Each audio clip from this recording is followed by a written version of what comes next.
What is up, everybody? Welcome back to another week of the GZ Chop Shop Gaming Podcast. I'm your host, Greg, and once again, we've got a full panel. Yuli, Ty, we are stacked. Unfortunately, Daniel screwed up again. He was supposed to be joining us this week, but he is still at work. But it's still his fault, Daniel, just so you know. This is on you. But he gave you two chances. Gave you two chances. Analog You still clocks screwed it up. everywhere. You still can't tell time. Can't tell time. Can't tell different time zones. Guys, y'all need to go and teach Daniel how to understand different time zones. But we are going to be talking about some games that we're currently playing, some upcoming games, because, oh my goodness, it's September and the floodgates of games has opened. And actually, when we're recording this, Silk Song dropped on the day we're recording this, which was September 4th. And holy crap. Love it. It's like, how many players did you say we're already playing? Half a million. Half a When million. we checked, 500,000. And that's Steam alone. That's all. And that's just Steam. That's just Steam. Like, everybody's been waiting for Silk Song, and the players have not disappointed. They have already Mountain droves. But dude, they crashed the store page for Steam, for what was Yeah. Xbox, for PlayStation, and for the Nintendo eShop. They crashed the store page for Silk Song. When's the last time a game has crashed the store? Exactly. I mean, Cyberpunk broke it. Was that a good break? That wasn't a Did good break. it? It wasn't broken because people wanted the game. It was broken because the game was broken itself. Yeah. Like, it was Yeah, like people I'm trying to get a right. I thought refund broken. I thought it was a whole refund issue. No, this is crap. Yeah, there's still a breakage issue, just not a positive one. So, like, you know, this is where people were saying, and we talked about it too. You know, we have a special place in our heart for Expedition 33 Claire Obscure. And, you know, for us, we were like, okay, this might be a shoe and this might be game of the year. And a lot of people were saying, you know, it isn't over yet. And these devs were like, hey, don't count us out. We still got some games coming. And wow. Like, when Gamescom hit, we were kind of like, oh yeah, the end of the year is going to be a slugfest, because now you got Silk Song and you know they're going to win. They're going to win an awards of some sort, like just 500,000 players, 8-1. That's insane. Ooh, also, like, the sheer fact that we have a bunch of indie devs, 2 classic style Metrovanias or beat 'em ups just coming out in droves the way they are. Yeah. And people are actually hyped for these type of games. Like, Shinobi just came out. Yeah. Was it Shinobi? Yeah, Shinobi just came out, and people are hyping that up. The Marvel has that beat 'em up coming out at the end of the year that people are talking about. Marvel's been sneaking in some games too, because I guess they kind of were like, okay, look, everyone's getting movie exhaustion. Let's go to the other ecosystem. Let's go where the gamers are, and because they got Tokon coming in the hopeful near future. Tokon's probably next year. Cosmetic Invasion is labeled for this year. And that's what about crazy. The secret release of Daredevil from Rivals? Oh, yeah. Them saying, oh, yeah, we have Daredevil now. Cool. What's the catch? It's Beast Daredevil. Let me nerd out for a second. Go for it. Let me just nerd out for a second. So, for those that don't know or don't really care about comic books, Beast Daredevil is Matt Murdock possessed by a demonic entity that, while he was in control of the Hand, that demonic entity gave him so much power that he ended up taking over Hell's Kitchen and doing a whole lot of things. It is the main premise of the Shadowlands storyline and is one of my favorite Daredevil comic books. However, I don't know how this man is going to play in Rivals, but I am excited. Someone made a joke. They're like, so you pit Matt and next thing you know, the screen's just black. I was just thinking that. I was like, how are they going to play? Like, you just get a black screen that just has pulses every now and then. Like, just the red pulse that you see in those edited videos of him. Yeah. That would be pretty cool, though. That'd be a cool way to see it. But I wonder what made them pick Beast version. Probably because to make him he's seem a monster. overpowered. Yeah. Like, everyone's overpowered. Monster. Yeah. You got to pick an overpowered version of that character. Yeah, I guess if you drop Phoenix, you got to drop the OP versions of every subsequent character after that. I mean, Marvel is doing good things per se. Like, I'm excited for Marvel Zombies, mainly because of Blade. That Blade's Rivals. did. I mean, I'll play it. Yeah. And then, I mean, just what for the rest of this month, you know, the horror fans, we're getting appetizers even before October. So good. We got Silent Hill F coming out. I already got it pre-ordered. I'm excited for it. Yeah. And Silent Hill F, like, they pretty much are like, they're like, this is the one game you're not going to be able to compare to Silent Hill 2, Silent Hill 1. This is going to be its own thing, and it's going to traumatize you. Perfect. And I'm like, do it. I'm like, great. Perfect. Oh, that is terrifying. That is going to traumatize you. What Yeah. What you mean terrify me? Yeah, perfect. Perfect. You Listen, know, I'm for it. As long as it's not first person. I'm for it. So what you're saying is you can play this one because it is not first person. it's third person. Yeah. It's third person. But you know I play Silent Hill games. For a while, I couldn't play horror games. Why? You know why. But you can now, right? I mean, I can So now. okay. So everyone could help me convince him to play Silent Hill F so we could talk about it. So we could talk about isn't it. the issue. It's I gotta buy it first. And yeah. You guys already picked out your you know one my game for priorities September. right now. Yeah. You guys already picked out your one game for September. And It doesn't have to be for September. It could be October, you know. That's the wait thing the too. next This one. year I mean, was I rough say on I'm the gonna wallet. get one game in September because I'm trying to be a responsible adult. But And this year is making it really hard because it had to be the end. It had to be quarter 4 that everyone brought out the heavy hitting games. You got Battlefield 6, you got Silk Song, you've got Metroid. Let's not add Silk Song to that because it's still a $20 game. You can add that no matter what. It's only $20. My bad. $20. no, we're past the mark. We're past that. It's $20 It's so good, worth it. Goddamn worth it. It is. I've been following the timer. Yep. No. So for everybody wondering what the little jokey is, we were told to refrain from using adult language for at least 3 to 5 minutes. You know, And anyone who works on YouTube that deals with YouTube and how the ad system works, you guys understand. They know. I will defend Silk Song in the fact that it's $20. Like you can get $20. You $60 to $70 There's now. a joke in there somewhere, but I'm not gonna say it. $60 to Because if I say $70. it's gonna. It's gonna get. It's funny because I know the joke. I know there's plenty of jokes. Yep, but leaving that alone. $60 to $70 is a lot harder than $20. You are not making it better. I'm not. He is digging that hole. Digging that hole. All right, I'm done. I'm gonna leave it. But yeah, I had because I was telling you guys, I said my wish list for games was disgusting. I had Chronos on my wish list. I got Silent Hill, Borderlands, and you know that was just the ones off the top of my head. And then I turn around and I'm gonna tell on myself here. I got myself a Switch too. Now you guys are probably thinking, haha, and I'm like, now hold on. Welcome to the failures. Well, hold on. My views from the first time still remain the same, and I can solidify that now that I have hands-on. Is it enjoyable? Yes. I haven't had a Nintendo console that hasn't been enjoyable, but that's why they're the nostalgia kings. And the thing about Nintendo consoles, the console itself is part of the entertainment because there's always a gimmick with their consoles.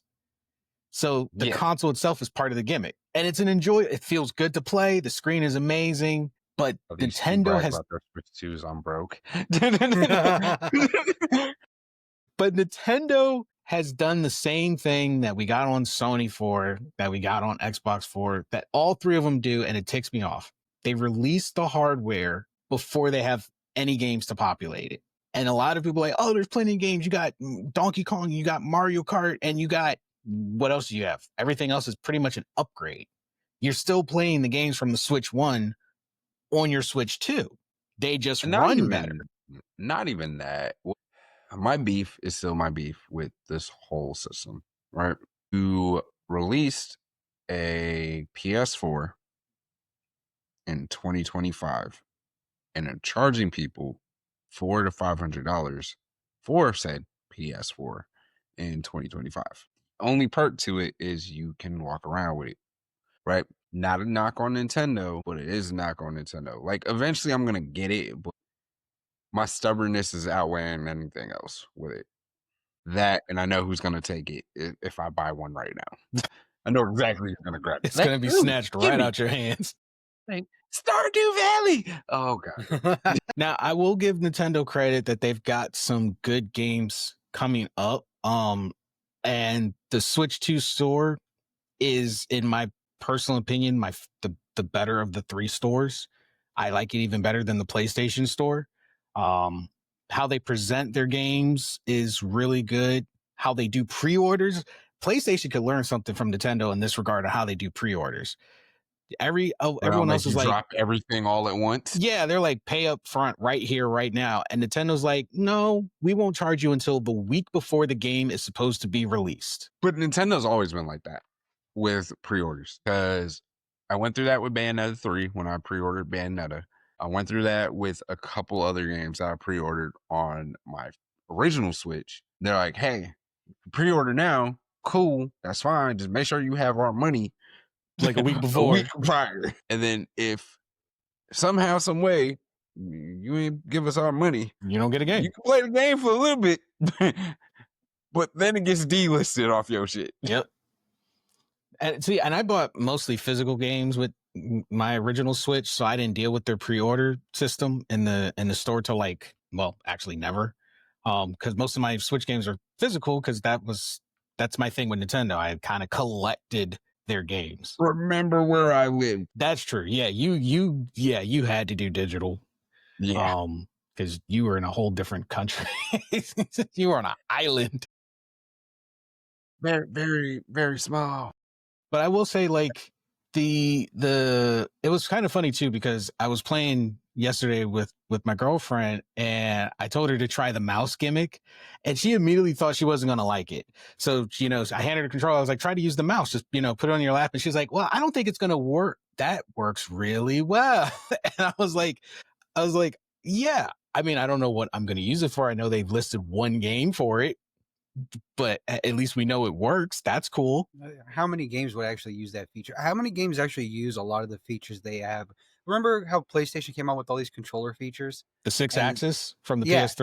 Yeah, and how many games actually used it? And the Kinect. The for the first year, Xbox? a lot of games did use it, to be fair. The first year of the console, a lot of games used it. Try to use People it. hate. So here's the thing. I don't think it's that they don't use it. It's that the player base doesn't use it when they hate it. Because there was a game, Ty, you probably know the name of the game, the Dragon game on the PS3 that I know used what the you're talking 6-axis as about. its main control That's how scheme. you flow the dragons and everything. Yeah, it was like, I can't remember the name of it. You know how generic of It's the only It was a game that launch was a game, too. Dragon It was game a that launch used the game. 6-axis for the PS3. Like, how you flew and did everything was through the 6-axis. But people hated it, and the game didn't do well because people didn't want to. They didn't want to use the 6-axis. They were like, "Give me the option to just use what was it? Layer. Yes, Layer. That's what it was. Layer. I'm like, Layer. I know what it.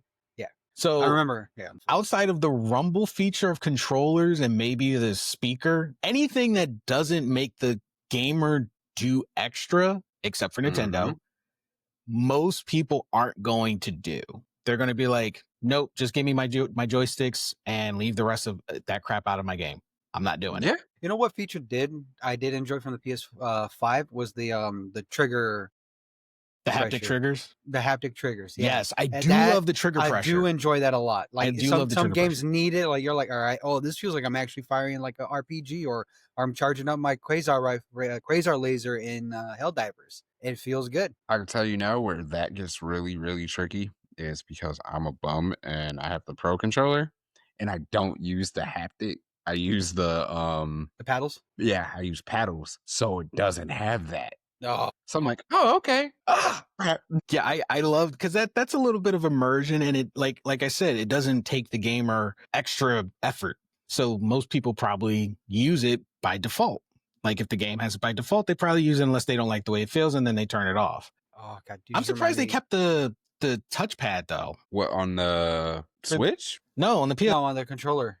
Yeah, I'm not because it's useful sometimes. They don't use it in games anymore. I know Killzone Shadowfall actually made it a thing in the game. The big reason they kept it though is for those PS3, PS2 titles that you can play. The streamable ones that had it as Yeah, that's your select and start button. That's why I got kept. And in certain games, like, hey, this is how you pull up your map. This is That how you seems to do be the this. default for that button now. That's Yeah. like your map. It's either the left or the right side. Just press Well, it. that's how it is in Helldivers. You have to use the touchpad to like guide your cursor in the map Yeah. to point things out. And I don't mind like those extra features on it. And like I said, Nintendo gets away with it because they made that their gimmick when the Wii came out, and they've just pretty much stuck with it since. I was gonna say they made that a gimmick since the 64. Hey, look at our eccentricness. This is our controller. Worst controller ever. The 3-prong, the pitchfork head.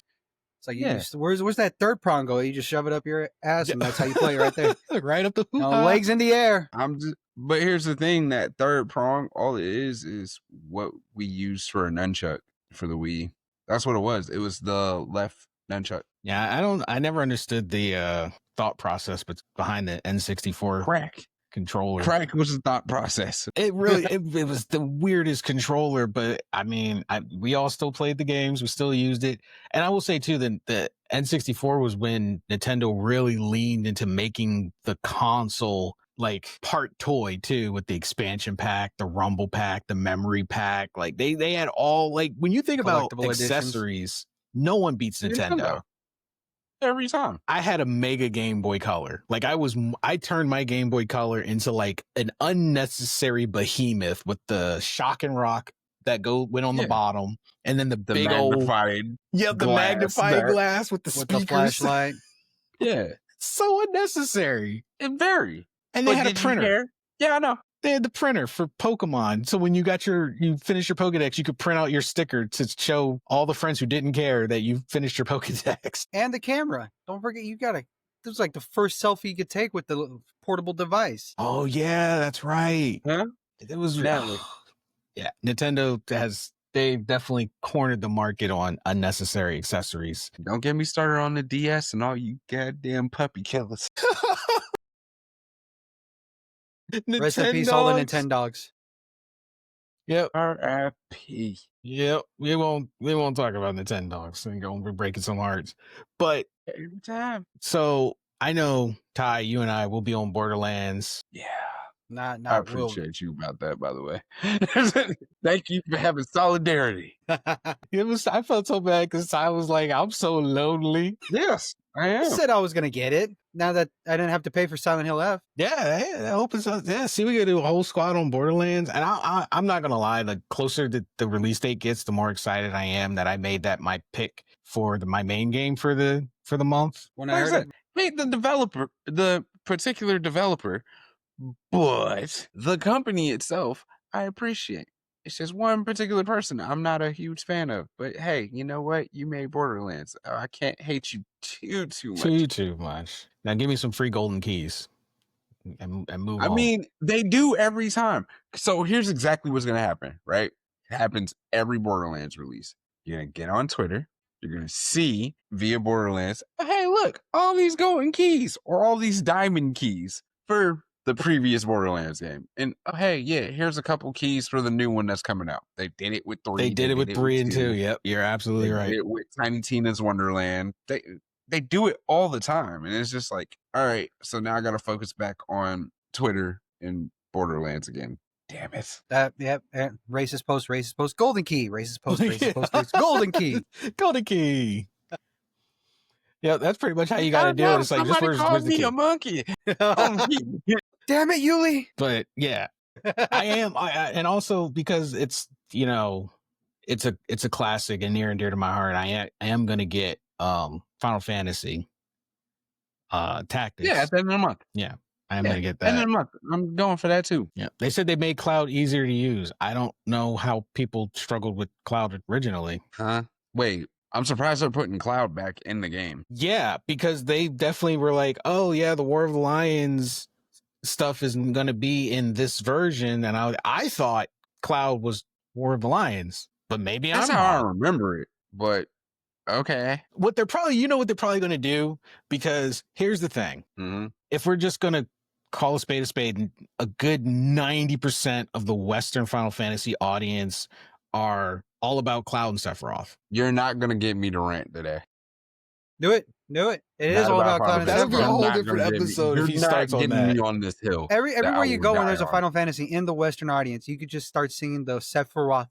Just Sephiroth. Sephiroth, and And then everybody knows. Everybody will know. I know, and it annoys me because most people started and only played 7, and they're like, "Oh, that's because it was the best one." Like, no. I wish then I they had jump- my classic War of the Lions stray. I still have it, but I think it's in my chest of all my other retro stuff.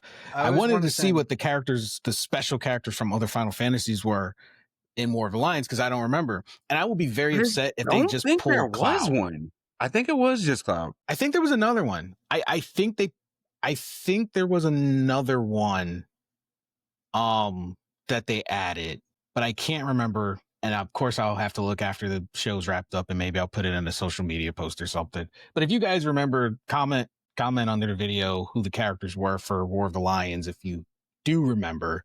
But there was at least one more next to Cloud that kind of was like out of place. I just don't remember from which Final Fantasy they came from. I think it was 9. I think they brought the main character from 9. No, it wasn't. Why did I just forget his name? I was thinking of the character. God, what was that? What was that Final Fantasy game where they had that like water dome soccer game? That was 10. That was 10. 10. What was it? Blitzball. Blitzball. There Yep. you go. Thinking of that guy. See, this is gonna bug me now. Wasn't him because it was Tactics came out. Zydan. It's 9, by the way. But I don't remember him being in Tactics. Balthier. That makes more sense. Balthier. It was Balthier, Cloud, and the rest pretty much belong. But I was like, I knew there was another lead character other than Cloud. Balthier. Yeah, I was about to say, I know it wasn't. God damn it. Damn you, Kingdom Hearts. I know it wasn't Squall or Leon, whichever one you want to call him. I know it was a Zydan. And I knew it wasn't Titus. Yeah, it was Balthier. So I would be a little upset if they pulled Cloud just to bolster their sales, which granted, that's not their fault because they know that most of their fan base are Final Fantasy 7 only. 7 is like 7 to the West is like 4 to the Japan because 4 was the one that got all the love out in Japan. Hence why they had sequel after sequel after sequel, remakes, all that. That is true. Actually, when you think about it, when we started getting all the 4 remakes, I was like, how many versions of 4 are there? NES, SNES, PlayStation, DS, PSP, PS3. Yep. There's a couple others. Yeah, because I have it on the PS3 as well. It's on Google Play, I think. Yeah. Well, all of them up to 9 came out on Google, but 4 is the one that kept getting remakes and updates for Japan. And then for some odd reason, well, I shouldn't say for some odd reason. I know why, but my beef with people in 7 is they overhype 7 for what the story is. Like, it's not a bad story, but it's not this creme de la creme of a story. Hell, look how long it took them to figure out it wasn't Ares. Yeah. Yeah. The mistranslation. Yeah. I still have my grievances too on why Cloud and Sephiroth are so popular because I'm like, you guys played 7, stopped at 7. 8 literally, in my opinion, had the better story. 8 has a better story, but 8 has a confusing story. And 8 plays into the whole, if you don't pay attention to every last aspect of what was being said, you're either going to go into the very dark conspiracy theory of what actually happened to those orphans, if you didn't know it's a story about orphans, or it goes into that whole, oh, time travel's a bitch. It's one or the other. Yeah. So, but yeah, I'm looking forward to that. And this just popped into my head. This is also my last personal gripe. And I mentioned this. I mentioned something similar to this on the last episode, but I have a question for the Final Fantasy fans, especially the ones that were like, we love turn-based. Then why did y'all eat up both versions of 7 that just integrate and rebirth? Y'all ate that up. Okay. I will answer that in a sense. It does have a turn-based aspect to it, right? You can make it a turn-based game via the settings. And even with the action bar, like if you don't make it the wait turn-based setup in the game, you can legitimately do an attack, switch characters, do the next attack, switch characters again, do the next attack, switch characters. You can make it turn-based in some way, shape, or form, either through the actual game mechanic itself with the wait bar, or you kind of finesse it yourself. So the right? proper thing would be is to just ask Square to add a turn-based option. There is a turn-based option though. Well, they make it sound like they've made it sound like they haven't had like they're starved of turn-based. No, so again, this kind of goes back to people try to like hype beast some shit for nostalgia, right? Because if that was the case, Atlas would be king of RPGs right now. It's always putting out some Because bangers. Atlas does not deviate from its turn-based ways. Hence why Persona is still a turn-based game. Hence why Shin Megami Tensei is still a turn-based game. Hence why pick an Atlas RPG and then tell me where it's not turn-based at. Yeah. And I love my Atlas games and the Shin Megami. I'm a huge Shin Megami fan. Just something it's the right kind of difficult. Like sometimes. Yeah, okay. Sometimes yeah, like if you play 3, Sometimes. then Exactly. yeah. Nocturne is it's a rough deep digging. And then they do reflect that in Vengeance when you have to fight the main character of 3 yourself. And you get worked. You get worked. But let's see. So that's like September, right? And then October, only thing I'm thinking of right now of October is Battlefield 6. It's the only one. Look. Oh, wait, no, does it's it? not that. It's that y'all said it in unison. Perfect fucking unison. And that's why I like couldn't keep a straight face. I'm like that. Shoot, playing it. Fucking Daniel just had to like message me right then and there. I lost my train of thought. He messaged all of us, and he literally just said 7 p.m. my time. And like, you ever just wanted to kick somebody and pretend they were Oat Yeller? Guys, if you were wondering why Daniel hasn't been around for months, it mainly is due to his work, and he's actually been very, very busy. But today was supposed to be his return to the episode. However, since he's been absent so long, he forgot about time zone difference. Yeah. It threw me off when I read it. I'm like, it is your time. Anyway, what I was going to say, okay, this guy. All right. This guy. Anyway, what I was going to say is Battlefield 6 brought back me and my friends being Battlefield fiends. Like we all squatted up and we all had our jobs and we all did our jobs and we had a blast. Win or lose, we tried our best to win and it was still fun. The only time it was like terrible or a slog was when we couldn't capture a point. That's it. When you're pushed all the way back to your spawn base, like that's terrible. That's rough. But when you have half and half and you're just fighting that one point, which has been a majority of our games, we couldn't let go. We couldn't stop playing. We're like, one more. Let's keep going. One more. All right. And the beautiful thing about Battlefield 2 is even if you lose, you personally can win. Yeah, you can win on your own. Did you do your job? Did you do it well? Mm-hmm. You get points. You know? And like the best players aren't like the one that was on the field doing all these trick shots and everything. It's that one chopper that could not be taken down and took down anything that was needed. Like, oh hey, ping here, got them, boom, boom, boom, boom. The tank that had that one engineer on his ass keeping him alive all the time. Damn it, Daniel! Damn it! I couldn't. I'm trying to keep a straight face. So y'all continue with your conversation. That's why I answered for everybody. Okay. In case anybody is wondering, right? I was trying to be the nice person and let our other 2 hosts continue with their Battlefield 6 conversation while our good buddy Daniel was having a conversation with us via social media. I tried to answer. I cannot repeat what I answered because then no, shame. But for those of you that are watching the video version of this, would notice the look on my face. Oh, These two gentlemen are speaking of Battlefield 6 and all its glory, like how we should be, because we are a gaming podcast. I said something slick, and I am sorry that I took away from our wonderful conversation to interrupt this brief moment in time. You know, you Please need a continue. brief pause. Please continue. Wait for. Please continue.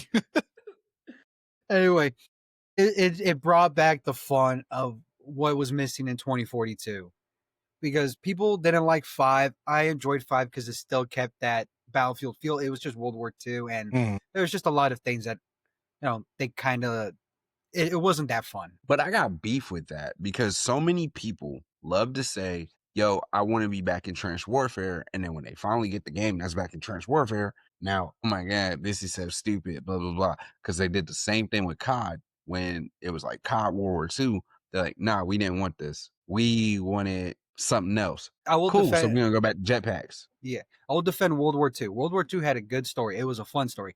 The whole home base multiplayer thing, where it was like a social hub, and you can open packets in front of everyone. That I'm like, all right, this is You just were load a us fan into of it. that. And I Yeah. understand that. Now, But, being that we're all gamers, I want your guys' opinion on this. Do you think that when gamers make these, we'll call them hopes of what the next games are going to be, do you think it's because how long development times take that by then the audience has shifted, and this is why the devs basically can't meet the gamers at that time? Because we get a new game and we're like, oh, you know, like right now with Final Fantasy Clear Obscure, everyone's in a turn-based hype mode.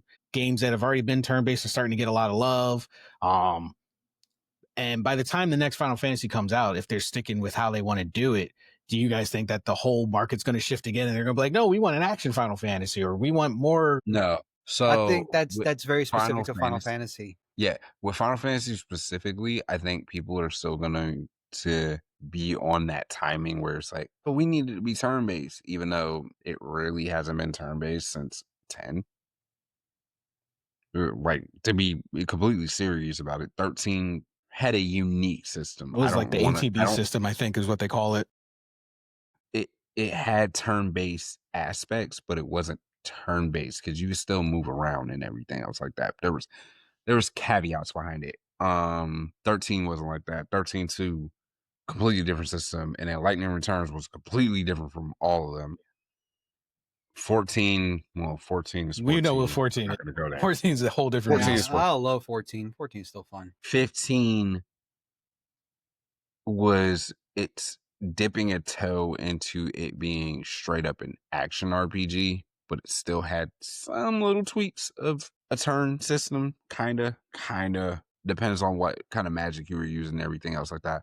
And then 16, people hate 16's combat because they're like, oh my God, this is Devil May Cry. I was like, no, this was Devil May Cry. Y'all would really hate it if it was Devil May Cry. That's a whole different beast. Speed.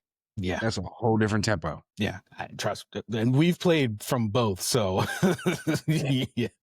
I think the whole turn-based thing is just based on the game alone. Clear Obscure, the only people say it's popular because it's turn-based. No, it's everything about it. The music, the story, the gameplay, it adds to it. Making it turn-based doesn't do much. It just is the game.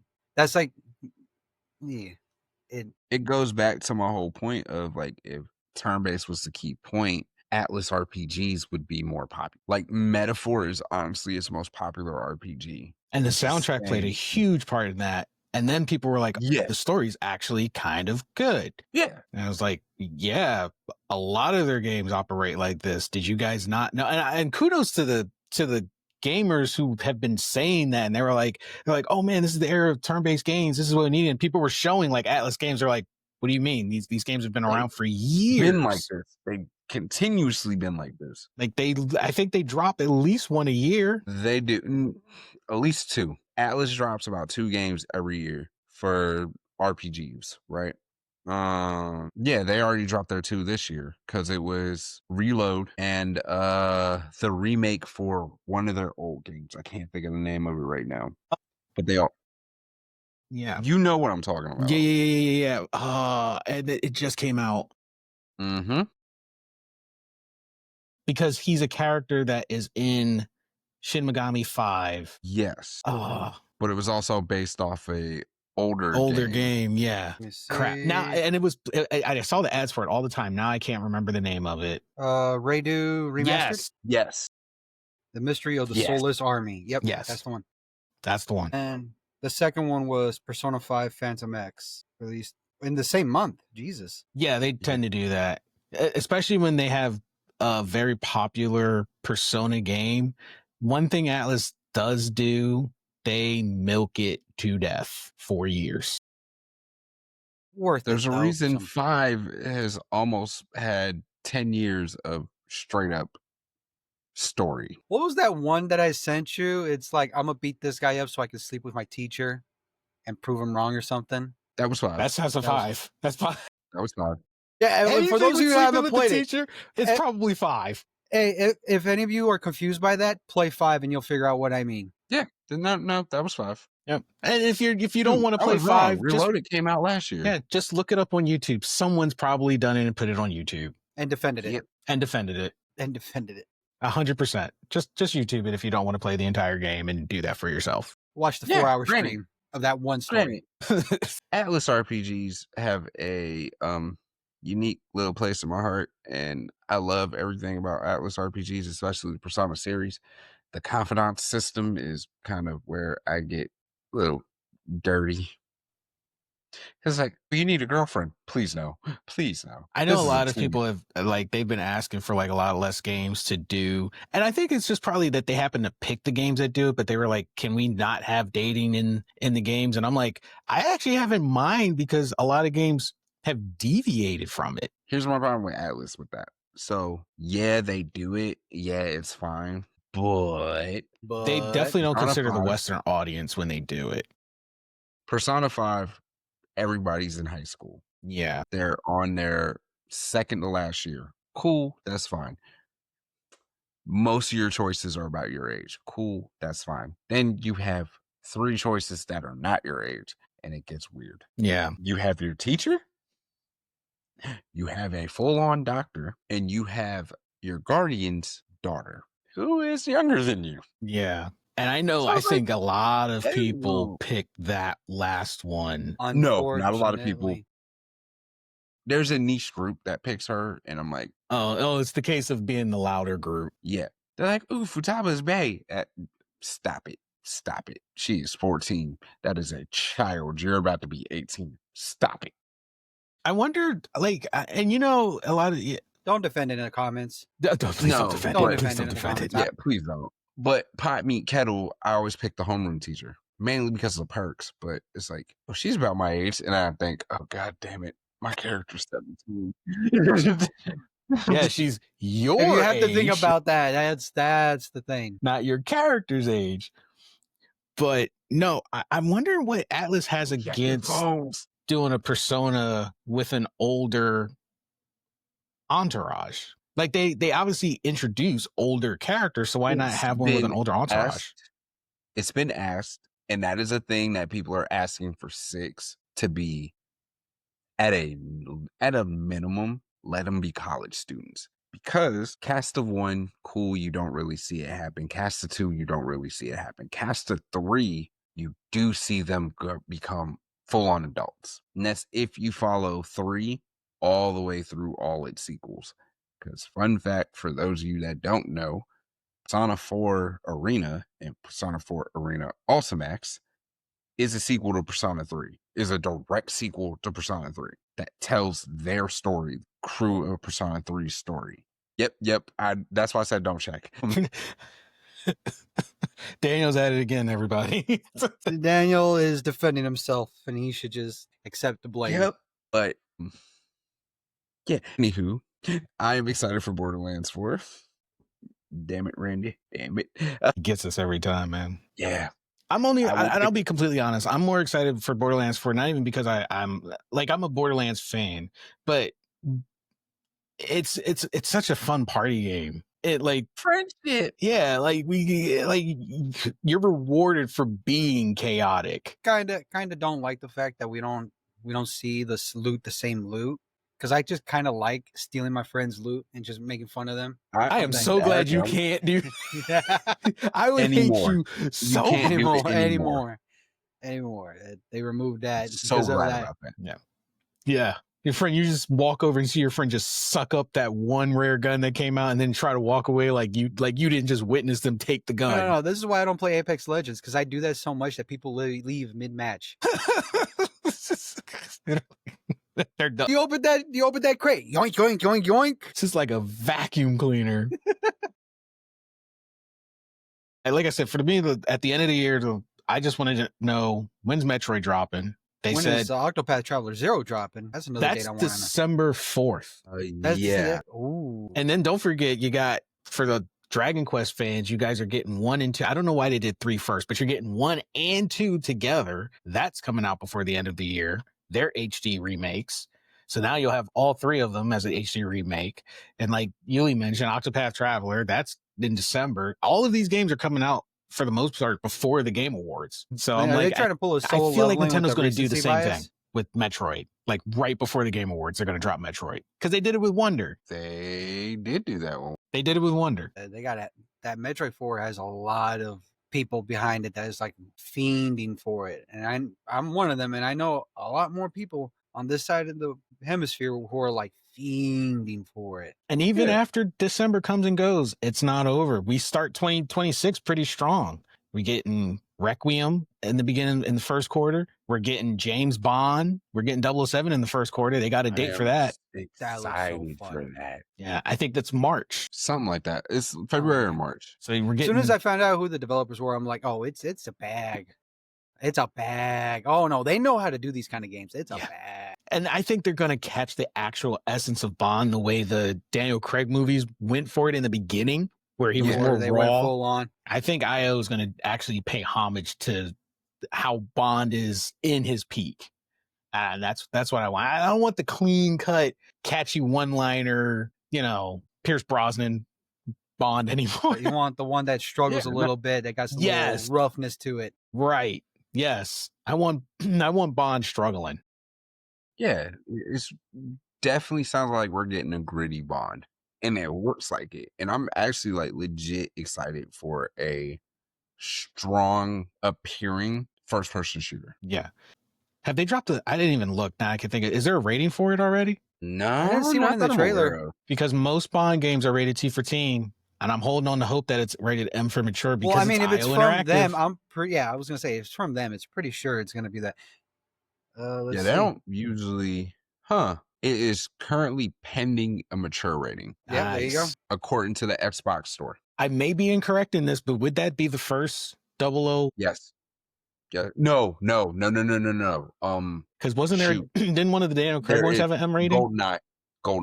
GoldenEye was not GoldenEye. Not GoldenEye. It was like a GoldenEye sequel. Oh, the remake, the bad remake, kind of. Yeah, there was another GoldenEye. You're trying to figure that out. Was it? It was GoldenEye. Why did you give me Perfect Daniel Dark? Craig, I think. Like his likeness for it. Villain game. You guys were like trying to figure this out. No. Rogue Agent. Rogue Agent was. I thought Rogue Agent was M. I remember because I had Rogue Agent, but I didn't think it was M. Well, actually, you might be right. No, it's rated T. Yeah, it was because you weren't the hero. Quantum of Solace T. The GoldenEye remake, it looks like. Reloaded T. No, this would be the first. So this would be the first M-rated 007 game. Yeah. From Russia with Love, rated T. All right. I'm for it. Let's take those kitty gloves off. Let's take those kitty gloves off. Because let's be weird. Hold up. I'm still confused why these aren't rated M. You know what? No, I'm not confused, actually. I understand. I mean, they awarded really the 007 games, in my personal opinion. GoldenEye, like a lot of people that played GoldenEye, probably didn't actually know the movie until after the game. Yeah. They probably did it backwards. Like, now you know the movie today, but at the time, you just had a first-person shooter on a Nintendo 64, and we all loved it. And we knew James Bond, because James Bond's like Star Wars. You know the name without even having to watch it. You're just like, oh, Darth Vader. Oh, I kind of know Darth Vader. James Bond. I know James Bond. That was the thing with it. So they pitched it. They started the James Bond games at a time when the people who actually knew James Bond, they weren't playing video games. The actual audience it should have been for, they weren't playing video games. Now, we've grown up with the latter half of Pierce Brosnan and all of Daniel Craig. So we know the movies and the games. We're the audience that the next James Bond games need to cater to, and IO pretty much knows that. And they're like, we got you. grew up with Hitman. And we all grew up with Hitman. We all grew up with Hitman. So it's like, IO, we know it's a James Bond's game, but give us a little bit of that Hitman flair you know we love. Yeah. I want to throw a suitcase at someone. That's all I want. The best Easter egg would be to throw a suitcase in a James Bond game. No, not even just a suitcase. That auto-locking suitcase that follows them around the corner. Yep. That would be the perfect, just like ultimate weapon you can get in game. Yes, 100%. 100%.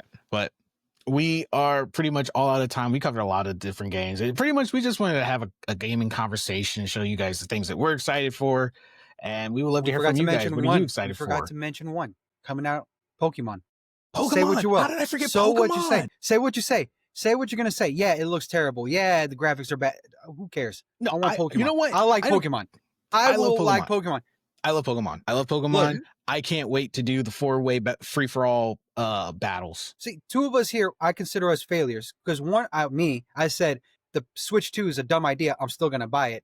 Greg was kind of like, Switch 2 is a dumb idea. I'm going to wait to buy it. And he still bought it at full price. Ty is the only one here holding out. He's actually going to be the smart one and wait till it's like reasonably priced.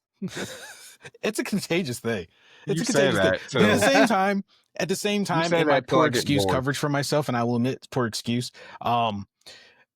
This way people can't be like, well, you didn't have it, so how do you know? You can't talk about it. Now I've had it. Now I know. Now I can say I still back what I said originally. But I also knew that Nintendo was going to win. This is what all of us said. This is why they keep winning. You should have sent me one my route. It's like, I know it's a dumb idea. I know it. Still going to do it. Still going to do it. Still going to do it. Still going to do it. I'm that failure of a gamer. I'm like, they got my money on lock. They don't. You kidding me? I mean, to be fair, too, Nintendo was my very first video game console ever since I was a kid. Sega was mine, but Sega. Sega and Sega Genesis with Street Fighter 2, I think it was at the time. Streets of Rage. Streets of Rage. And then one of the Shinobi games, I forgot which one. I remember fighting harpies on a falling platform. My very first game was... That was which one? Captain America and the Avengers. Yeah, that game. Super. That's the first time I tried hard games, and I was like 6. Yeah. And I had to figure out like how to dodge, duck, hit. Like that harpy, I think that harpy was the first boss. That took me a year to try to beat. Hey, Harpies. Sorry for Yanni. Well, that's a sign. All right, guys, Ty's bored, so we got to wrap it up. No, it's not. He's got to get up like super early in the morning. We're recording this late in the evening. Oh, because somebody decided to be a raggedy bitch. Hey, guys, you have my permission in the comments to say, Daniel, learn how to tell time. Say it in the comments. All right. You have my permission to say, Daniel, learn how to tell time. In the world, and you can't tell time. But we're going to get out of here. You guys take care of yourself and each other. Let us know your thoughts. Let us know your favorite games that you're currently playing and you're looking forward to release in the comments as well. We'll catch all you wonderful people in the next podcast. Later.